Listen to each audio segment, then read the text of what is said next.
Marrakech, la ville la plus dingue du Maroc. Franck Bertogne, ancien pêcheur, a largué ses amarres dans un riad. Le fameux riad. Voilà, là on est dans le patio.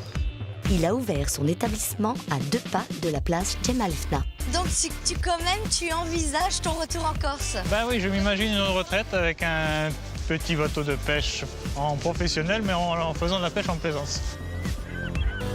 Pour l'instant, Franck fait sa vie au Maroc et les paysages lui rappellent la Corse. Mais Voilà quelle la vue terrasse.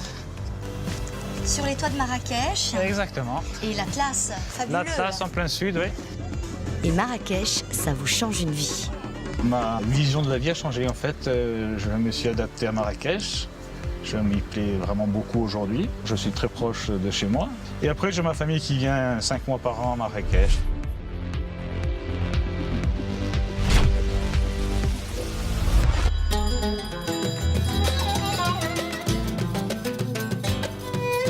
À Marrakech, on se laisse tout de suite happer par l'ambiance de ce Maroc qui avance sans oublier ses traditions.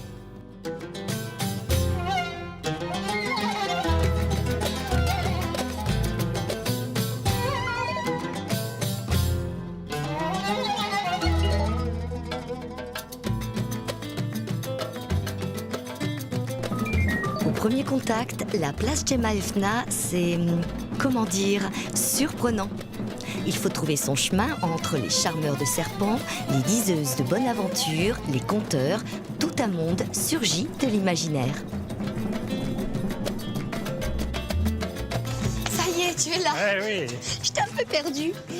Ça Mais va c'est beau. facile à trouver, hein? Mais oui, carrément. Vas-y, je t'en prie. Le riad que Franck a construit au cœur de la Médina est tout neuf. Mais le travail des artisans marocains respecte la tradition. Les plâtres sculptés, les boiseries, le tedlak.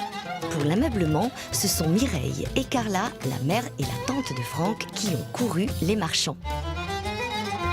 Le fameux riad. Voilà, là on est dans le patio.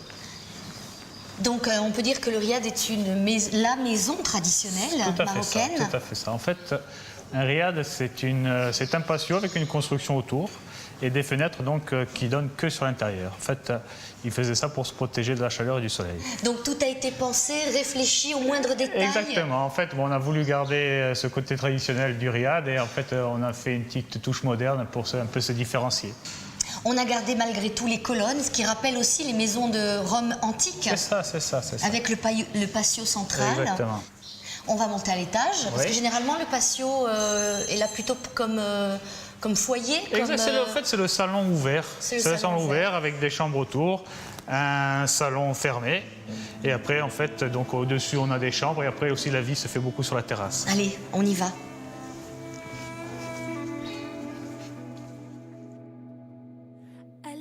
On estime à plus de 600 le nombre de riads à Marrakech. Délaissés dans les années 60-70, ils connaissent un véritable regain d'intérêt depuis une vingtaine d'années. Donc là, on est au 2e étage. C'est ça. Un couloir qui dessert toutes les chambres. Exactement, les 4 chambres de l'étage et un petit salon. Combien de chambres dans ce riad? 3 au rez-de-chaussée et 4 à l'étage. Ben, c'est une petite structure, il y a juste cette chambre, donc on se rapproche de suite des clients, on est là pour les aider non seulement à se sentir bien dans le riad, mais aussi dans la ville. On est là pour en fait aider les gens à passer un très agréable séjour. Franck a grandi à Bastia et il n'avait pas imaginé s'installer au Maroc. L'envie est arrivée avec le temps. Alors Franck, est-ce que tu te souviens quand tu étais petit, à déambuler dans les rues de Bastia? Oui, bon, j'ai vécu à Saint-Joseph. À Saint-Joseph? Voilà, je suis né donc à Bastia. Donc mon enfance, c'est surtout la chasse, la pêche et mes amis. Alors qu'est-ce que tu chassais? Toutes les chasses qu'on trouve en Corse, le pigeon, la grive, le perdreau. Et le sanglier beaucoup plus tard. Alors très vite, tes parents te mettent une carabine dans les mains? Disons que ma mère de suite m'a aidé. Enfin, mon père avait peur. Ma mère, au contraire, me poussait à faire ce que j'avais envie de faire. Donc c'est ma mère qui m'a acheté ma première petite carabine à l'âge de 11 ans. Et l'école dans tout ça? Alors l'école, dans tout ça, là c'était l'inverse. C'était ma mère qui me poussait à l'école et mon père qui me laissait faire ce que je voulais. Mais bon, l'école s'est passé tranquillement. Donc j'étais à Saint-Joseph, à Campanari, mon enfance. Ensuite, je suis parti à Jeanne d'Arc. Après, j'ai fait le vieux lycée. Après, j'ai fait Montésor. Et après, je suis parti en fac à Corté, en 96. Et tu as déjà des rêves à ce moment-là? Ça a dû arriver vers la fin de mon adolescence. L'envie de partir voir un peu à l'étranger ce qui se passait, découvrir de nouvelles choses. Pendant quelques années, Franck a roulé sa bosse en Asie avant de revenir en Corse. Et l'idée du riad a commencé à germer. C'est pas une petite chambre? Ben ça, c'est une chambre moyenne. C'est la chambre double supérieure, celle-ci. D'accord. Donc c'est toi qui as décidé des coloris? Non, c'est un architecte qui s'occupait Oui, mais tu as validé. Oui, j'ai validé, bien sûr, bien sûr. Et le lustre à Pampi aussi? Ça, c'est nous qui avons choisi. Les petites décorations de finition, c'est nous qui avons choisi. Alors quand tu dis nous, c'est qui? C'est surtout ma mère et ma tante. Parce qu'elles sont partie prenante de toute cette Oui, histoire. elles ont passé beaucoup de temps, elles se sont amusées à décorer le lieu. Mireille et Carla nous feront leur connaissance tout à l'heure, car avec leurs époux, elles séjournent fréquemment à Marrakech. Lorsqu'il s'est agi de décorer le riad de fond en comble, elles ne se sont pas faites prier pour relever le défi, en même temps que leurs manches.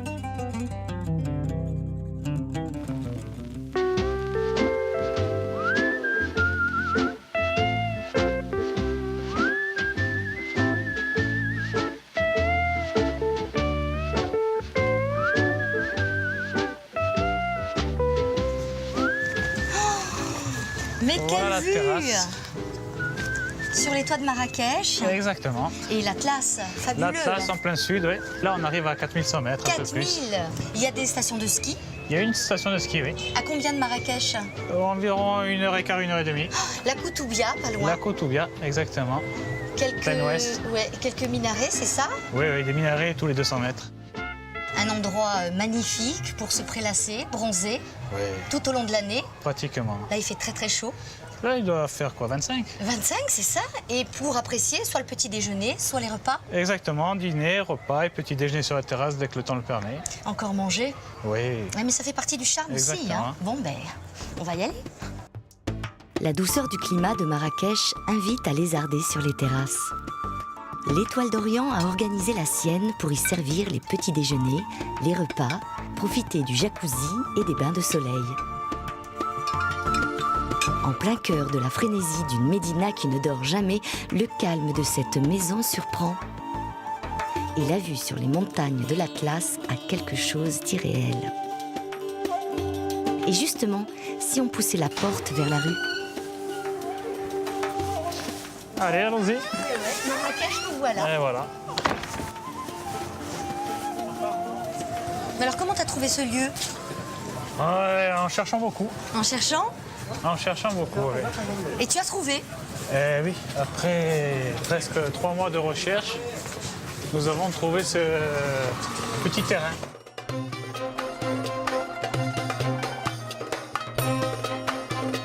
Là, on est dans la partie, je dirais, commerciale. Ben, en Il doit y fait, avoir effectivement des parties où il y a carrément tous les artisans.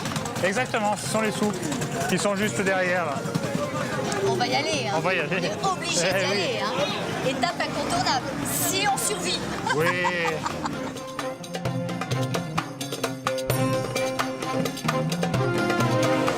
Attends, on va voir des théières. Alors moi, ce que j'aime avant tout dans les théières, ce sont les verres. Regarde. Ah oui, Peut-être ceux-là ou ceux-là de différentes couleurs. très joli.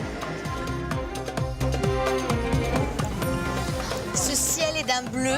Oui. Et on est en hiver. là, c'est clair. On est tout près de la Corse, mais très loin de Bastia. La place Jemaa el Fna est classée au patrimoine mondial de l'UNESCO. Comme Scandola, Erbalong ou les Lavezzi, c'est l'endroit qu'il faut voir lorsqu'on est à Marrakech.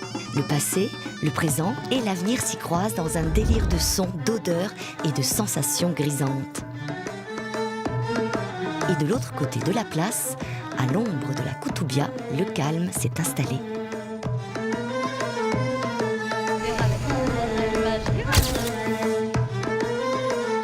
Donc tu arrives avec ce projet fabuleux qui démarre à zéro.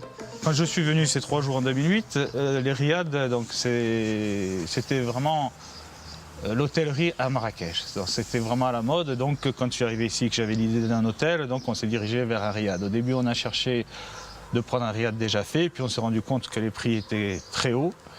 Donc on est parti sur l'idée de trouver un terrain et de construire nous-mêmes. Même aujourd'hui, on peut trouver encore. Donc là, vous trouvez une petite parcelle. Une petite parcelle et le projet démarre. Les premiers clients que je reçois, je me débrouille avec Internet pour les conseiller. Mais tout s'est très très bien passé. Oui, parce qu'il faut dire qu'entre-temps, tu continues la pêche aussi en Corse Oui, pour en pouvoir fait, subvenir aussi à, déjà, au début, à ce qui va t'arriver. Voilà, au début, il a fallu faire démarrer le riad, donc il fallait le lancer. Ensuite, en 2011, il y a eu l'attentat de Zargana, donc qui a fait chuter le tourisme pour à peu près 8 mois. Ma passion était donc aussi la pêche, donc je rêvais de faire ce métier. Mais j'entendais dire qu'on ne pouvait pas vivre de ce métier, qu'on ne pouvait plus vivre de ce métier. Et là, tu commences un peu à toucher un de tes rêves. Le premier départ en mer, donc là, émerveillé. Je pars de 6 à 7 heures de travail journalier à 16 heures, mais c'est que du plaisir. On partait le matin à 4 heures, on revenait le soir vers 8 heures. Mais on avait, donc c'était du travail, mais on avait aussi des heures où on pouvait dormir sur le bateau. Mais la première semaine, j'étais tellement émerveillé par la mer que je regardais la mer au lieu de dormir. Et au bout de 5 jours, j'ai failli craquer parce que j'étais vraiment en manque de sommeil. Bon, et après, je suis rentré dans le métier où je savais quand dormir pour pouvoir récupérer. Franck s'est lié d'amitié avec Gérard Rohomiti, qui possédait alors un chalutier. Il a pris la mer comme par défi pour éprouver des sensations nouvelles. Et il a continué pendant quelques temps, tout en créant son riad. Et en fait, là, j'ai trouvé le bon compromis. En fait, je pars rentrer 7 mois en Corse et je venais l'hiver m'occuper de mon riad. Et entre-temps, quand je faisais la pêche, par Internet, je gérais le manager que j'avais ici au riad. Aujourd'hui encore, la mer continue à titiller Franck. À Marrakech, les seules plages sont celles des piscines et des parcs aquatiques. Mais à 3 heures de route, Essaouira se dessine comme une promesse d'aventure.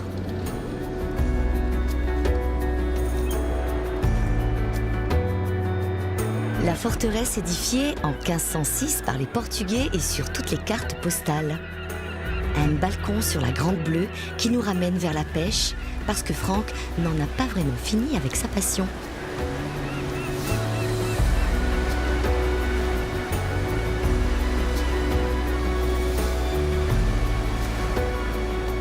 Bon, ben il y a du vent, Comme toujours. comme Allez, ça toujours. ira. Mais là, on respire. Ouais, Et il y a la mer. ouais. Elle ne te manque pas un peu? Ben, j'ai eu beaucoup de mal à m'habituer sans, mais bon, maintenant je commence à m'y faire. Donc quand je la retrouve, je m'aperçois que c'est ce qui me manque. Est-ce que la pêche traditionnelle marocaine s'apparente à la pêche que l'on pratique en Corse? Ben, à ce que j'ai pu voir, oui. D'ailleurs, les espèces de poissons sont pratiquement les mêmes. On retrouve peut-être, il y a deux ou trois espèces que je ne connais pas, mais sinon le reste, c'est les mêmes. Et je vois qu'ils pêchent au palangre, bon, je vois des chaluts, il y a des seineurs, donc c'est les mêmes pêches que chez nous. Est-ce qu'on peut imaginer dans un futur proche te revoir revenir à tes premières passions? Ben oui, mais ça sera en Corse, ça sera pas ça. Ah, donc tu envisages ton retour en Corse? Ben oui, je m'imagine une retraite avec un petit bateau de pêche en professionnel, mais en faisant de la pêche en plaisance. C'est pas mal comme rêve, hein? Oui. Mais on est bien aussi ici. Oui, on est bien.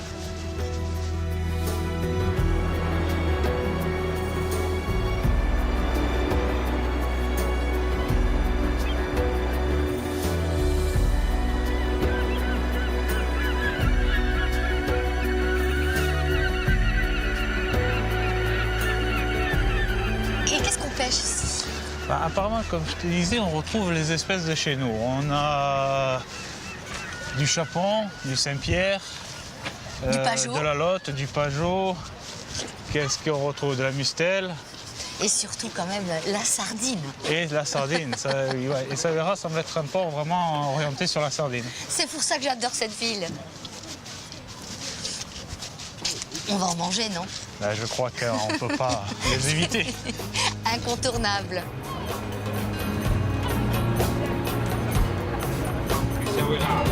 Essaouira et ses petits restaurants où l'on déguste la pêche du jour appellent les barques revenues au port.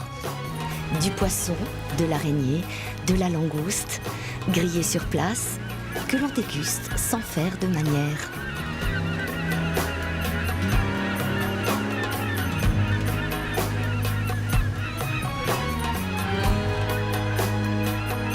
Essaouira en bord de mer, ouverte sur l'horizon infini, et Marrakech de terre et d'ocre, bordée par l'Atlas, deux mondes qui se complètent dans leurs différences.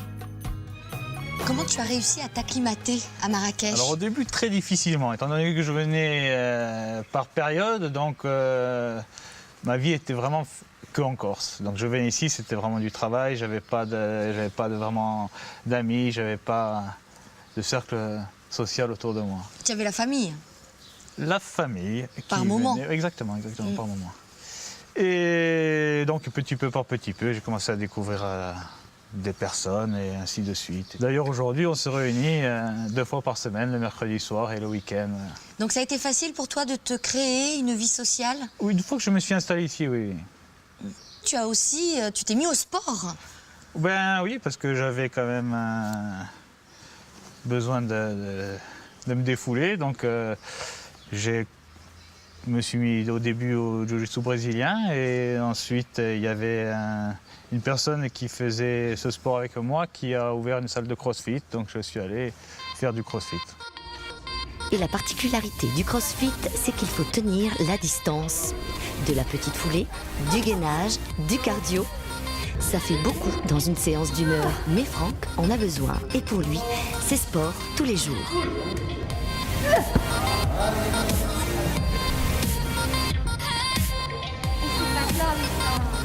Le propriétaire de la salle s'appelle Julien Colombagne. Il n'a pas été élevé en Corse, mais la Méditerranée reste sans soleil. Allez, on tire bien. Voilà. Voilà, viens chercher loin devant et loin derrière. Voilà. Ah, on sent que Franck, il a de la... Et il vient souvent, Franck, s'amuser ici? Ah, Franck, il est là quasiment tous les jours, ouais. Tous les jours? 5 fois par semaine. 5 fois Mais par dis-moi, ce sont quoi les bénéfices du crossfit? Bah écoute, tu vas développer une endurance cardiovasculaire, c'est-à-dire qu'au niveau de la condition physique, tu vas vraiment avoir un vrai bénéfice. On va aussi avoir de la mobilité, on fait beaucoup de mobilité, donc tout ce qui est souplesse, travail de force évidemment, donc voilà, et puis c'est le goût de l'effort aussi. Julien, tu es là depuis combien de temps? Moi, ça fait 11 ans que je suis à Marrakech. 11 ans? Ouais. Et qu'est-ce qui te plaît ici à Marrakech? Bah, Au Maroc? Oui, ça dépend ce qu'on recherche dans la vie, mais moi je trouve que vraiment on a un climat qui est juste magnifique, les gens sont adorables, on mange super bien. En même temps, je comprends pourquoi Franck fait beaucoup de sport. Hein. Ouais. Parce que qu'est-ce qu'on mange? Ouais. Je suis sûre que j'ai pris au moins 4 kilos ici. Non, ça y est, tu les as perdus. Ça y D'ailleurs, est si tu pouvais ramer un peu plus fort, Oui, c'est vrai, ça c'est pourrait peut-être t'aider. T'as combien de calories? Je sais pas. Ah oui, 29 calories. On va continuer de ramer encore.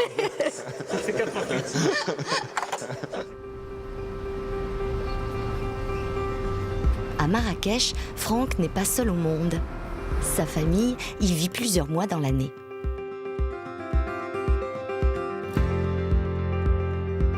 Je vous présente Mireille, sa maman, Roger Bertogne, son père, mais aussi sa tante et son oncle, Carla et José de Vic.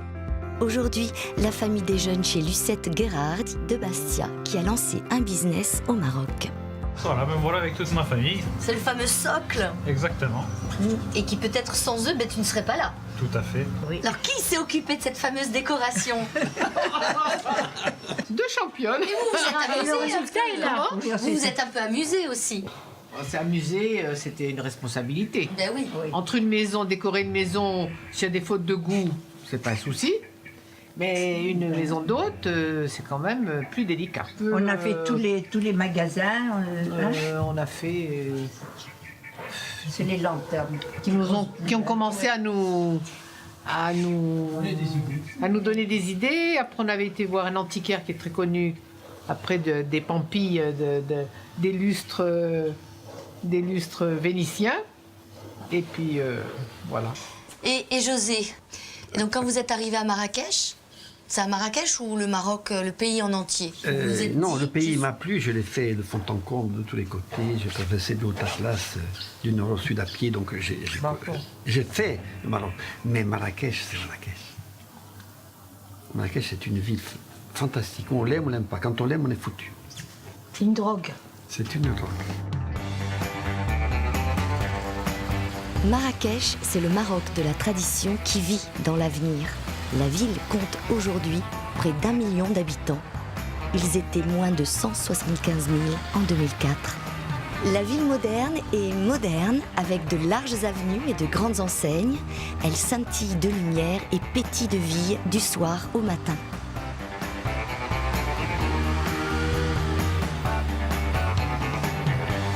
Et comme Franck ne s'est pas assez dépensé ce matin, ce soir, il va continuer à décharger ses batteries dans un club de jiu-jitsu au fond d'une cave. Salut Franck. Donc Dex, le professeur. Tranquille quoi. Bienvenue. Bonjour. Merci. Bonjour Dex. Bonjour Mademoiselle. Comment Franck est venu à ce sport? On était voisins.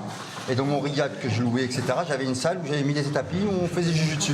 Et donc quelqu'un par hasard a tapé chez lui, on lui demandait est-ce que c'est ici la salle, et de fil en aiguille, j'ai appris qu'il voulait, voilà, exactement, qu'il voulait faire du jujutsu. Je l'ai invité à venir et il est venu et il a commencé avec nous. Ça fait combien de temps là? Ça fait 2 ans. Ça fait 2 ans. Bon, après, il y a des moments où... Il est régulier. Heureusement qu'il est régulier, parce que sinon, avec la force qu'il a de pêcheur, là, le Corse, il nous aurait vraiment mis beaucoup de soucis.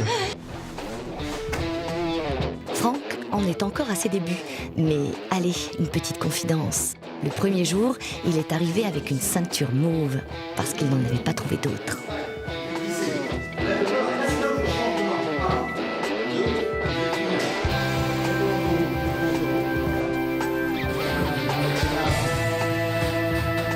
En pression. Allez.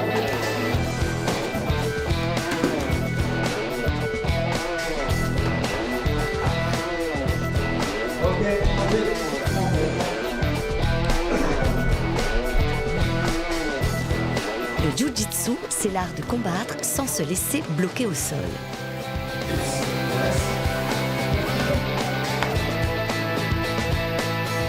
Il est mort là, il est fatigué. Laissez-le tranquille. Comment tu envisages maintenant l'avenir? Alors l'avenir pour les quelques années à venir, parce qu'après plus tard, mais c'est me développer ici, surtout essayer de développer ma vie professionnelle, m'orienter vers de nouveaux projets. Agrandir le riad? Agrandir le riad, c'est une idée que je suis en train de développer. Et si on a la chance de pouvoir agrandir, je voudrais faire des espaces détente sur la terrasse, des douches hydromassantes, plusieurs jacuzzis. Voilà. Donc qu'est-ce qu'on va pouvoir te souhaiter? Me souhaiter, de réussir mes projets. Oui.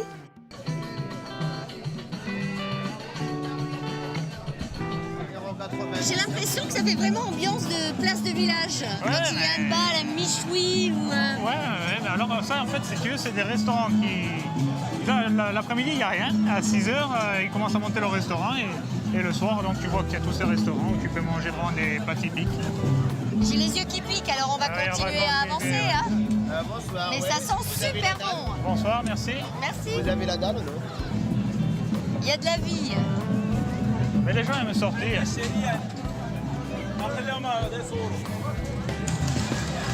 Là, il n'y a pas que des touristes, rassure-moi. Non, il y a beaucoup de Marocains. Et là, comme tu as insisté lourdement pour que ça aille manger des escargots, Non, on y est. j'en mange si tu en manges, on est Moi, d'accord. j'adore ça. Ah bon? Allez, on y va. Tiens. Écoute, c'est assez surprenant. Ouais. Différent de comment on les mange Ça n'a rien à du voir. côté de chez nous. Ouais, c'est pas pareil. Donc tu me disais qu'il n'y a pas que des touristes. Non, il doit Il y y a avoir... aussi, c'est vraiment le poumon malgré tout de Tout à fait, Marrakech. ouais, il y a un maximum de 10% de touristes là actuellement. Les gens sortent beaucoup le soir, viennent avant de rentrer chez eux, passent voir un peu l'ambiance sur la place de Djamena. Donc tu entends, il y a des conteurs d'histoire, il y a des percussionnistes, il y a beaucoup de spectacles, les gens adorent ça parce qu'ils se réunissent autour et Et voilà, tu vois, ils adorent les escargots. Hein. Oui, oui, ils adorent les escargots, donc on va continuer à les manger. Tu en veux une autre assiette? Non, ça va aller, écoute, je vais finir celle-ci.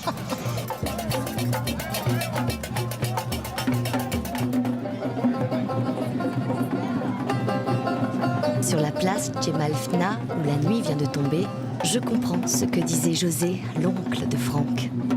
Marrakech, c'est une drogue. Quand on l'aime, on ne peut plus s'en passer.